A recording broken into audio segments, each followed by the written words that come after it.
Welcome back to A Clock in the Journal. Tonight, we descend into a tale where pride meets judgment, and where divine justice seems to strike from the heavens. But not all that falls from above is holy. This is The Hammer of God by G.K. Chesterton, a Father Brown mystery where faith and reason clash against the shadows of human sin.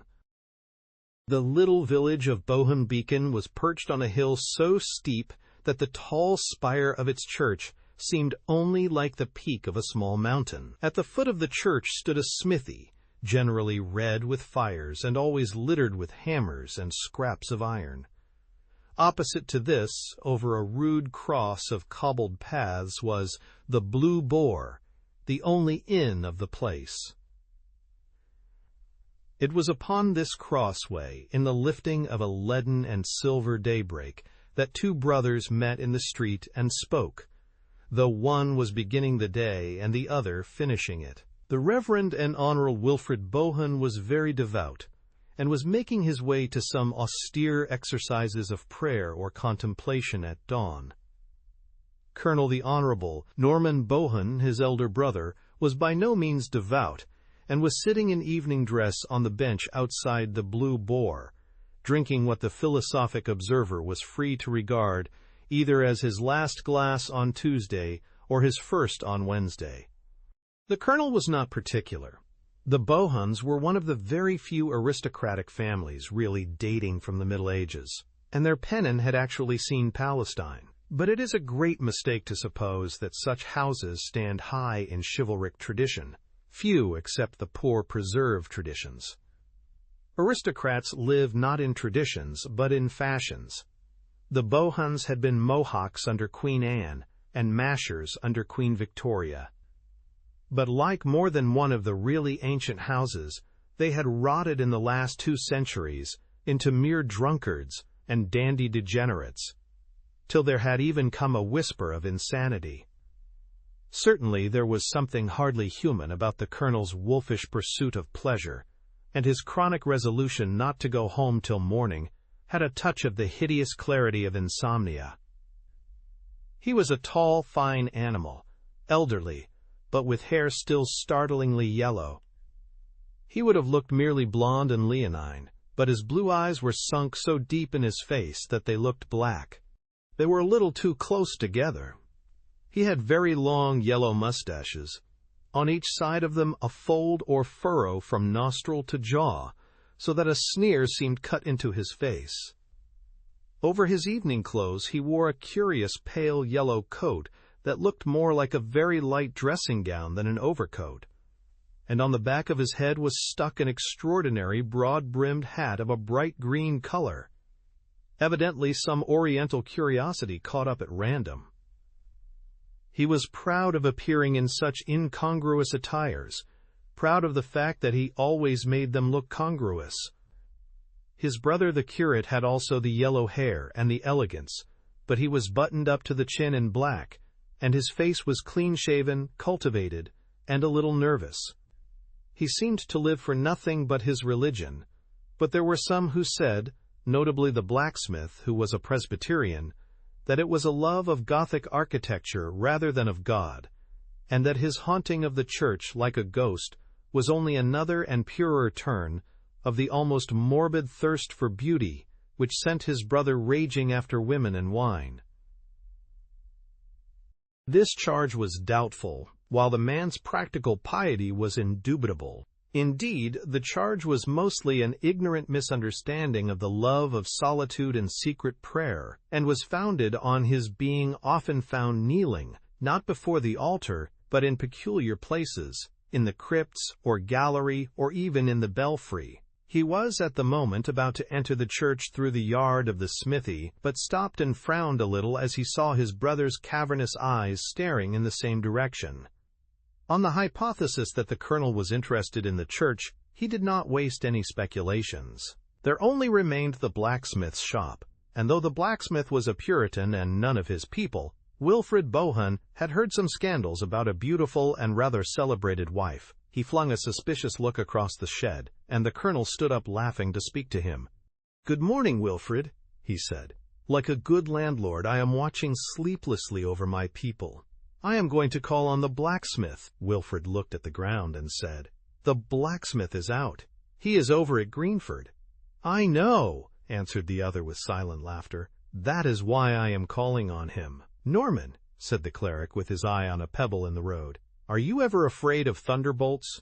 "What do you mean?" asked the colonel. "Is your hobby meteorology?" "I mean," said Wilfrid without looking up, "do you ever think that God might strike you in the street?" "I beg your pardon," said the colonel. "I see your hobby is folklore." "I know your hobby is blasphemy," retorted the religious man, stung in the one live place of his nature. "But if you do not fear God, you have good reason to fear man." The elder raised his eyebrows politely. "Fear man?" he said. "Barnes the blacksmith is the biggest and strongest man for 40 miles round," said the clergyman sternly. "I know you are no coward or weakling, but he could throw you over the wall." This struck home, being true, and the lowering line by mouth and nostril darkened and deepened.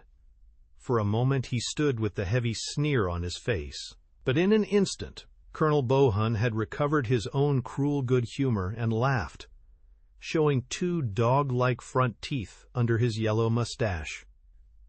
"In that case, my dear Wilfrid," he said quite carelessly, "it was wise for the last of the Bohuns to come out partially in armor." And he took off the queer round hat covered with green, showing that it was lined within with steel. Wilfrid recognized it indeed as a light Japanese or Chinese helmet torn down from a trophy that hung in the old family hall. "It was the first hat to hand," explained his brother airily. "Always the nearest hat and the nearest woman." "The blacksmith is away at Greenford," said Wilfrid quietly. "The time of his return is unsettled." And with that he turned and went into the church with bowed head, crossing himself like one who wishes to be quit of an unclean spirit. He was anxious to forget such grossness in the cool twilight of his tall Gothic cloisters. But on that morning it was fated that his still round of religious exercises should be everywhere arrested by small shocks. As he entered the church, hitherto always empty at that hour, a kneeling figure rose hastily to its feet and came towards the full daylight of the doorway. When the curate saw it, he stood still with surprise. For the early worshipper was none other than the village idiot, a nephew of the blacksmith, one who neither would nor could care for the church or for anything else. He was always called Mad Joe, and seemed to have no other name. He was a dark, strong, slouching lad, with a heavy white face, dark straight hair, and a mouth always open. As he passed the priest, his mooncalf countenance gave no hint of what he had been doing or thinking of. He had never been known to pray before. What sort of prayers was he saying now? Extraordinary prayers, surely. Wilfrid Bohun stood rooted to the spot long enough to see the idiot go out into the sunshine, and even to see his dissolute brother hail him with a sort of avuncular jocularity. The last thing he saw was the colonel throwing pennies at the open mouth of Joe, with the serious appearance of trying to hit it. This ugly, sunlit picture of the stupidity and cruelty of the earth sent the ascetic finally to his prayers for purification and new thoughts. He went up to a pew in the gallery, which brought him under a colored window which he loved and always quieted his spirit, a blue window with an angel carrying lilies. There he began to think less about the half-wit, with his livid face and mouth like a fish. He began to think less of his evil brother, pacing like a lean lion in his horrible hunger. He sank deeper and deeper into those cold and sweet colors of silver blossoms and sapphire sky. In this place, half an hour afterwards, he was found by Gibbs, the village cobbler, who had been sent for him in some haste. He got to his feet with promptitude, for he knew that no small matter would have brought Gibbs into such a place at all. The cobbler was, as in many villages, an atheist, and his appearance in church was a shade more extraordinary than Mad Joe's. It was a morning of theological enigmas. "What is it?" asked Wilfrid Bohun rather stiffly, but putting out a trembling hand for his hat. The atheist spoke in a tone that, coming from him, was quite startlingly respectful, and even, as it were, huskily sympathetic. "You must excuse me, sir," he said in a hoarse whisper, "but we didn't think it right not to let you know at once. I'm afraid a rather dreadful thing has happened, sir. I'm afraid your brother—" Wilfrid clenched his frail hands. "What devilry has he done now?" he cried in voluntary passion. "Why, sir," said the cobbler, coughing, "I'm afraid he's done nothing and won't do anything. I'm afraid he's done for. You had really better come down, sir." The curate followed the cobbler down a short, winding stair which brought them out at an entrance rather higher than the street. Bohun saw the tragedy in one glance, flat underneath him like a plan. In the yard of the smithy were standing 5 or 6 men, mostly in black, one in an inspector's uniform. They included the doctor, the Presbyterian minister, and the priest from the Roman Catholic chapel, to which the blacksmith's wife belonged. The latter was speaking to her, indeed, very rapidly, in an undertone, as she, a magnificent woman with red gold hair, was sobbing blindly on a bench. Between these two groups, and just clear of the main heap of hammers, lay a man in evening dress, spread-eagled and flat on his face. From the height above, Wilfrid could have sworn to every item of his costume and appearance, down to the Bohun rings upon his fingers, but the skull was only a hideous splash, like a star of blackness and blood. Wilfrid Bohun gave but one glance, and ran down the steps into the yard. The doctor, who was the family physician, saluted him, but he scarcely took any notice. He could only stammer out, "My brother is dead. What does it mean? What is this horrible mystery?" There was an unhappy silence, and then the cobbler, the most outspoken man present, answered. "Plenty of horror, sir," he said, "but not much mystery." "What do you mean?" asked Wilfrid with a white face. "It's plain enough," answered Gibbs. "There is only one man for 40 miles round that could have struck such a blow as that. And he's the man that had most reason to. We must not prejudge anything," put in the doctor, a tall, black-bearded man, rather nervously. "But it is competent for me to corroborate what Mr. Gibbs says about the nature of the blow, sir. It is an incredible blow. Mr. Gibbs says that only one man in this district could have done it.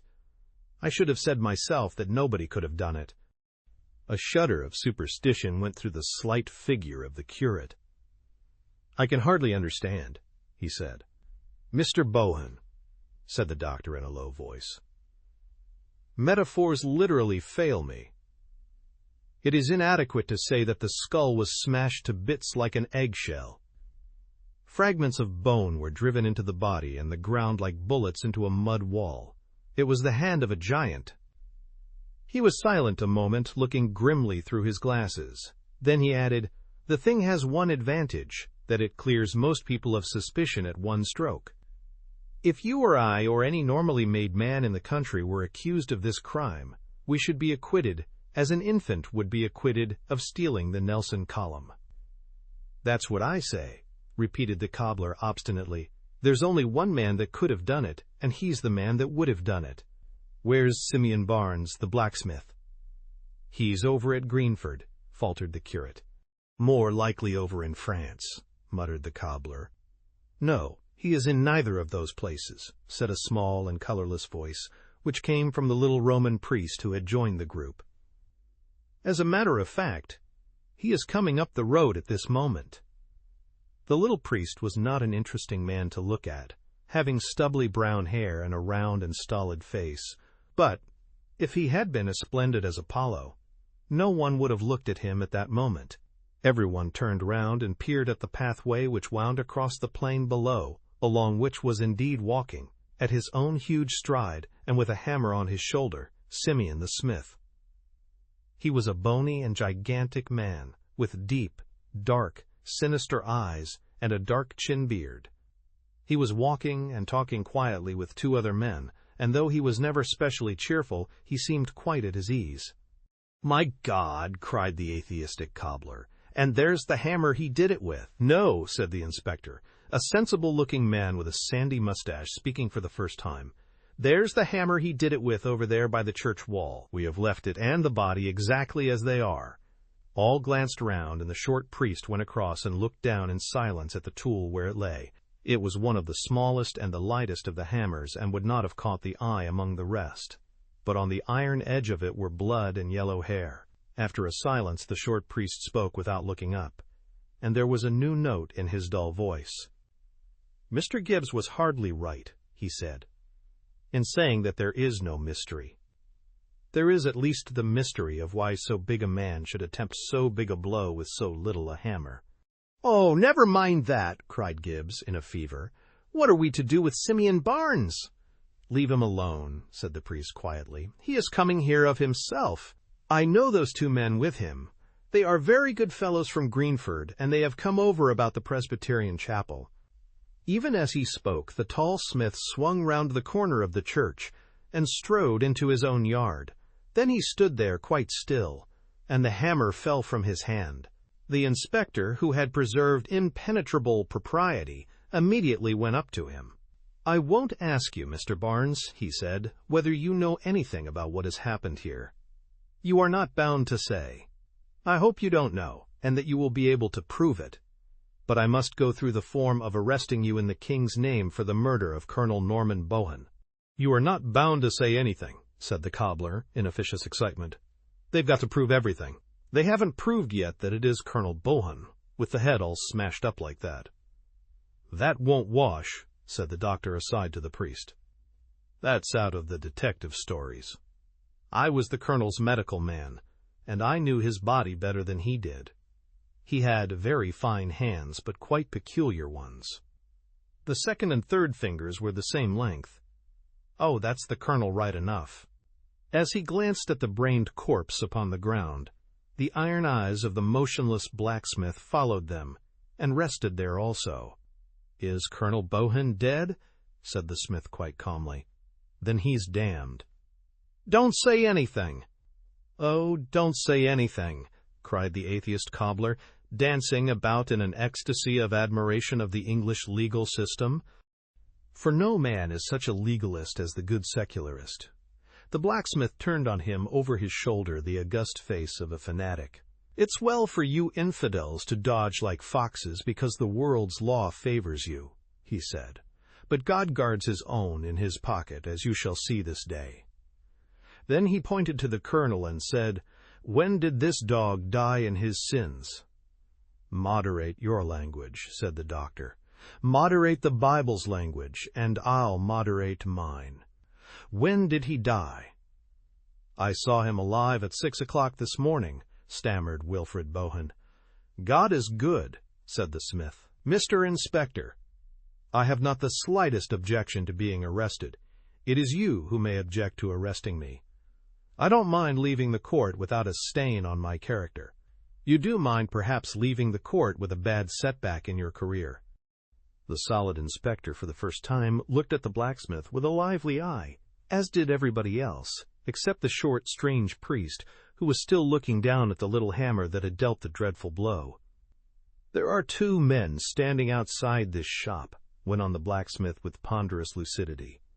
"Good tradesmen in Greenford whom you all know, who will swear that they saw me from before midnight till daybreak and long after in the committee room of our revival mission, which sits all night. We save souls so fast. In Greenford itself 20 people could swear to me for all that time. If I were a heathen, Mr. Inspector, I would let you walk on to your downfall. But as a Christian man, I feel bound to give you your chance and ask you whether you will hear my alibi now or in court." The inspector seemed for the first time disturbed, and said, "Of course I should be glad to clear you altogether now."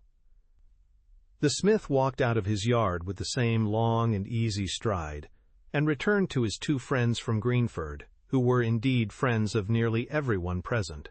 Each of them said a few words which no one ever thought of disbelieving. When they had spoken, the Innocence of Simeon stood up as solid as the great church above them. One of those silences struck the group, which are more strange and insufferable than any speech. Madly, in order to make conversation, the curate said to the Catholic priest, "You seem very much interested in that hammer, Father Brown." "Yes, I am," said Father Brown. "Why is it such a small hammer?" The doctor swung round on him. "By George, that's true," he cried. "Who would use a little hammer with 10 larger hammers lying about? Then he lowered his voice in the curate's ear and said, "Only the kind of person that can't lift a large hammer. It is not a question of force or courage between the sexes. It's a question of lifting power in the shoulders. A bold woman could commit 10 murders with a light hammer and never turn a hair. She could not kill a beetle with a heavy one." Wilfrid Bohun was staring at him with a sort of hypnotized horror, while Father Brown listened with his head a little on one side, really interested and attentive. The doctor went on with more hissing emphasis. "Why do these idiots always assume that the only person who hates the wife's lover is the wife's husband? 9 times out of 10, the person who most hates the wife's lover is the wife. Who knows what insolence or treachery he had shown her? Look there." He made a momentary gesture towards the red-haired woman on the bench. She had lifted her head at last, and the tears were drying on her splendid face. But the eyes were fixed on the corpse with an electric glare that had in it something of idiocy. The Reverend Wilfrid Bohun made a limp gesture as if waving away all desire to know. But Father Brown, dusting off his sleeve some ashes blown from the furnace, spoke in his indifferent way. "You are like so many doctors," he said. "Your mental science is really suggestive. It is your physical science that is utterly impossible. I agree that the woman wants to kill the co-respondent much more than the petitioner does, and I agree that a woman will always pick up a small hammer instead of a big one. But the difficulty is one of physical impossibility. No woman ever born could have smashed a man's skull out flat like that." Then he added reflectively, after a pause, "These people haven't grasped the whole of it. The man was actually wearing an iron helmet, and the blow scattered it like broken glass. Look at that woman. Look at her arms." Silence held them all up again, and then the doctor said rather sulkily, "Well, I may be wrong. There are objections to everything, but I stick to the main point. No man but an idiot would pick up that little hammer if he could use a big hammer." With that, the lean and quivering hands of Wilfrid Bohun went up to his head and seemed to clutch his scanty yellow hair. After an instant they dropped, and he cried, "That was the word I wanted. You have said the word." Then he continued, mastering his discomposure, "The words you said were, 'No man but an idiot would pick up the small hammer.'" "Yes," said the doctor. "Well, well," said the curate, "no man but an idiot did." The rest stared at him with eyes arrested and riveted, and he went on in a febrile and feminine agitation. "I am a priest," he cried unsteadily, "and a priest should be no shedder of blood. I mean that he should bring no one to the gallows. And I thank God that I see the criminal clearly now, because he is a criminal who cannot be brought to the gallows." "You will not denounce him?" inquired the doctor. "He would not be hanged if I did denounce him," answered Wilfrid with a wild but curiously happy smile. "When I went into the church this morning, I found a madman praying there. That poor Joe who has been wrong all his life. God knows what he prayed. But with such strange folk, it is not incredible to suppose that their prayers are all upside down. Very likely a lunatic would pray before killing a man. When I last saw poor Joe, he was with my brother. My brother was mocking him." "By Jove!" cried the doctor. "This is talking at last. But how do you explain?" The Reverend Wilfrid was almost trembling with the excitement of his own glimpse of the truth. "Don't you see? Don't you see?" he cried feverishly. "That is the only theory that covers both the queer things, that answers both the riddles. The two riddles are the little hammer and the big blow. The smith might have struck the big blow, but would not have chosen the little hammer. His wife would have chosen the little hammer, but she could not have struck the big blow. But the madman might have done both. As for the little hammer, why, he was mad and might have picked up anything. And for the big blow, have you never heard, doctor, that a maniac in his paroxysm may have the strength of 10 men? The doctor drew a deep breath and then said, "By golly, I believe you've got it." Father Brown had fixed his eyes on the speaker so long and steadily as to prove that his large, gray, ox-like eyes were not quite so insignificant as the rest of his face.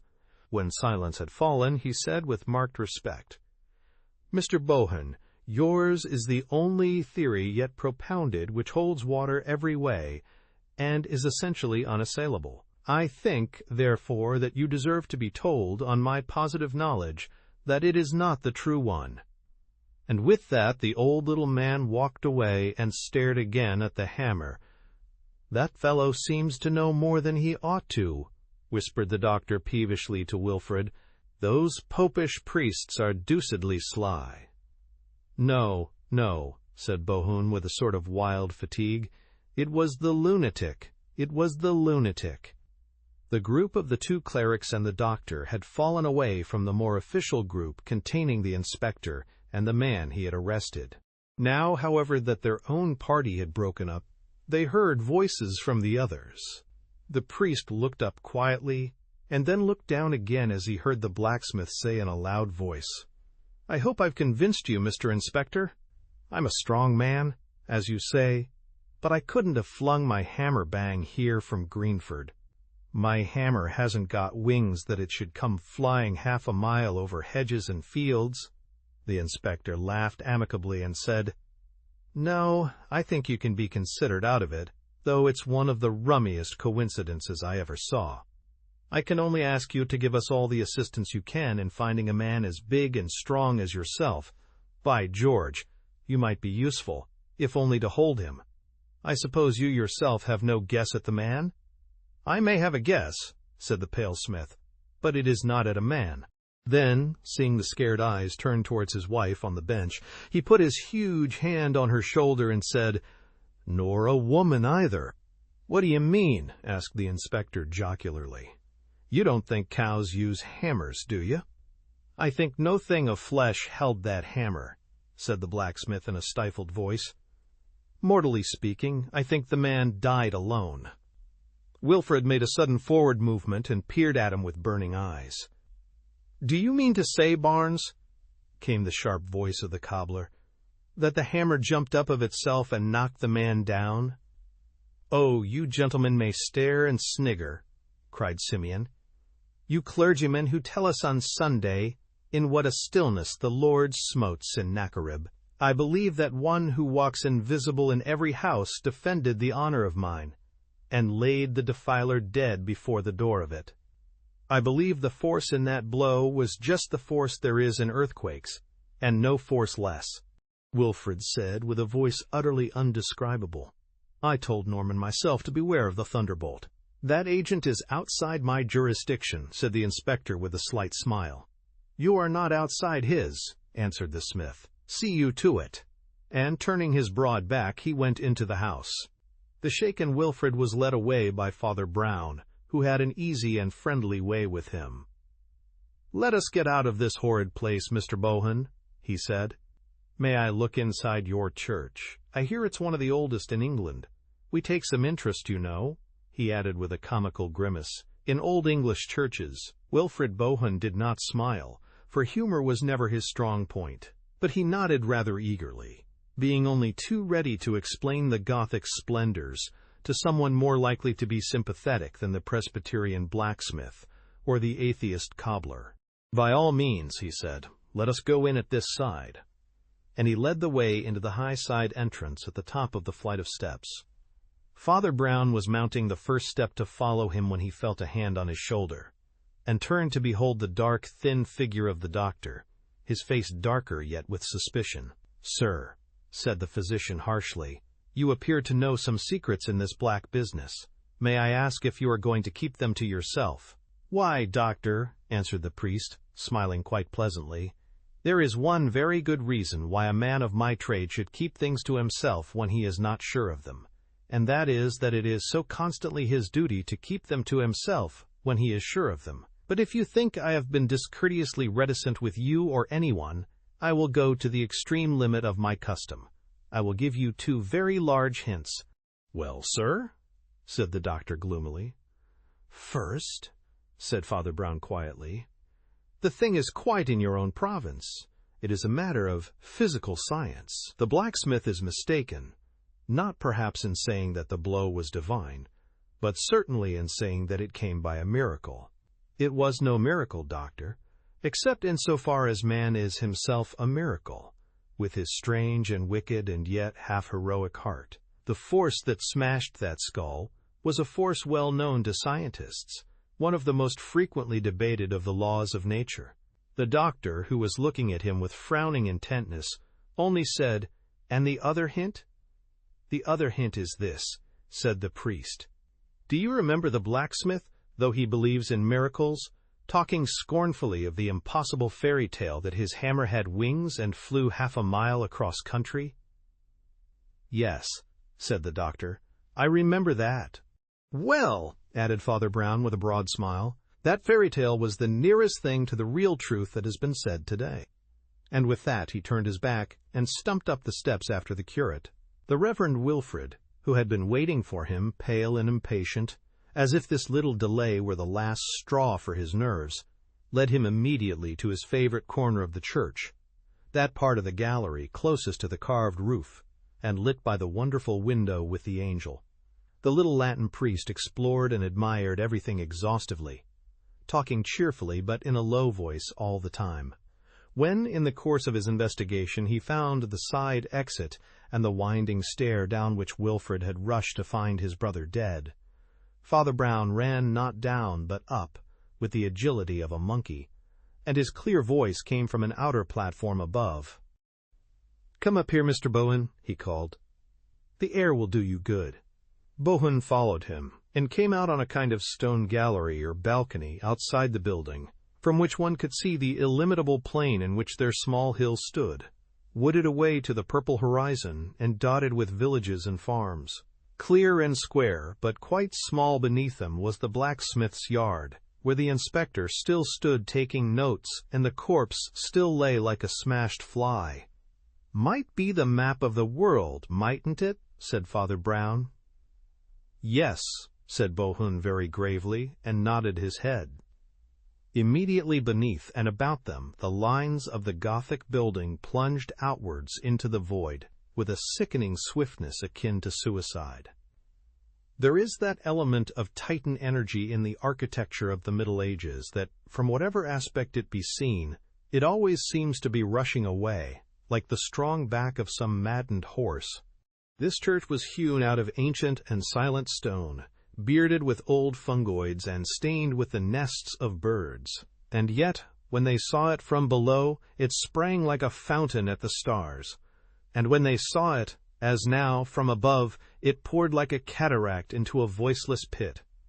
For these two men on the tower were left alone with the most terrible aspect of Gothic, the monstrous foreshortening and disproportion, the dizzy perspectives, the glimpses of great things small and small things great, a topsy-turvydom of stone in the mid-air.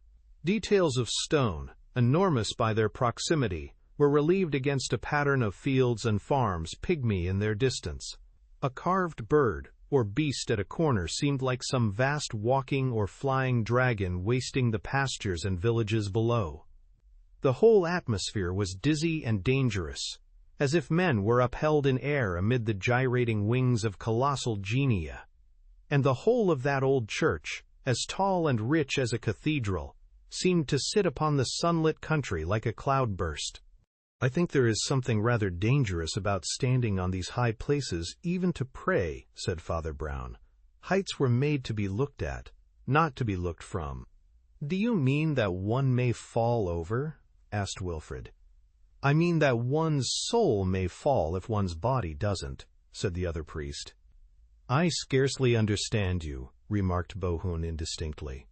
"Look at that blacksmith, for instance," went on Father Brown calmly. "A good man, but not a Christian, hard, imperious, unforgiving. Well, his Scotch religion was made up by men who prayed on hills and high crags, and learnt to look down on the world more than to look up at heaven. Humility is the mother of giants. One sees great things from the valley, only small things from the peak. But he didn't do it," said Bohun tremulously. "No," said the other in an odd voice, "we know he didn't do it." After a moment he resumed, looking tranquilly out over the plain with his pale gray eyes. "I knew a man," he said, "who began by worshipping with others before the altar, but who grew fond of high and lonely places to pray from, corners or niches in the belfry or the spire. And once in one of those dizzy places, where the whole world seemed to turn under him like a wheel, his brain turned also, and he fancied he was God, so that, though he was a good man, he committed a great crime." Wilfred's face was turned away, but his bony hands turned blue and white as they tightened on the parapet of stone. He thought it was given to him to judge the world and strike down the sinner. He would never have had such a thought if he had been kneeling with other men upon a floor. But he saw all men walking about like insects. He saw one especially strutting just below him, insolent and evident by a bright green hat, a poisonous insect. Rooks cawed round the corners of the belfry, but there was no other sound till Father Brown went on. This also tempted him, that he had in his hand one of the most awful engines of nature, I mean gravitation, that mad and quickening rush by which all earth's creatures fly back to her heart when released. "See, the inspector is strutting just below us in the smithy. If I were to toss a pebble over this parapet, it would be something like a bullet by the time it struck him. If I were to drop a hammer, even a small hammer, Wilfred Bohun threw one leg over the parapet, and Father Brown had him in a minute by the collar." "Not by that door," he said quite gently. "That door leads to hell." Bohun staggered back against the wall and stared at him with frightful eyes. "How do you know all this?" he cried. "Are you a devil?" "I am a man," answered Father Brown gravely, "and therefore have all devils in my heart. Listen to me," he said after a short pause. "I know what you did. At least, I can guess the great part of it. When you left your brother, you were racked with no unrighteous rage, to the extent even that you snatched up a small hammer, half inclined to kill him with his foulness on his mouth. Recoiling, you thrust it under your buttoned coat instead, and rushed into the church. You pray wildly in many places, under the angel window, upon the platform above, and a higher platform still, from which you could see the colonel's Eastern hat like the back of a green beetle crawling about. Then something snapped in your soul, and you let God's thunderbolt fall." Wilfred put a weak hand to his head, and asked in a low voice, "How did you know that his hat looked like a green beetle?" "Oh, that," said the other with the shadow of a smile, "that was common sense. But hear me further. I say I know all this, but no one else shall know it. The next step is for you. I shall take no more steps. I will seal this with the seal of confession. If you ask me why, there are many reasons, and only one that concerns you. I leave things to you, because you have not yet gone very far wrong, as assassins go. You did not help to fix the crime on the smith when it was easy, or on his wife when that was easy. You tried to fix it on the imbecile because you knew that he could not suffer. That was one of the gleams that it is my business to find in assassins. And now come down into the village, and go your own way as free as the wind, for I have said my last word."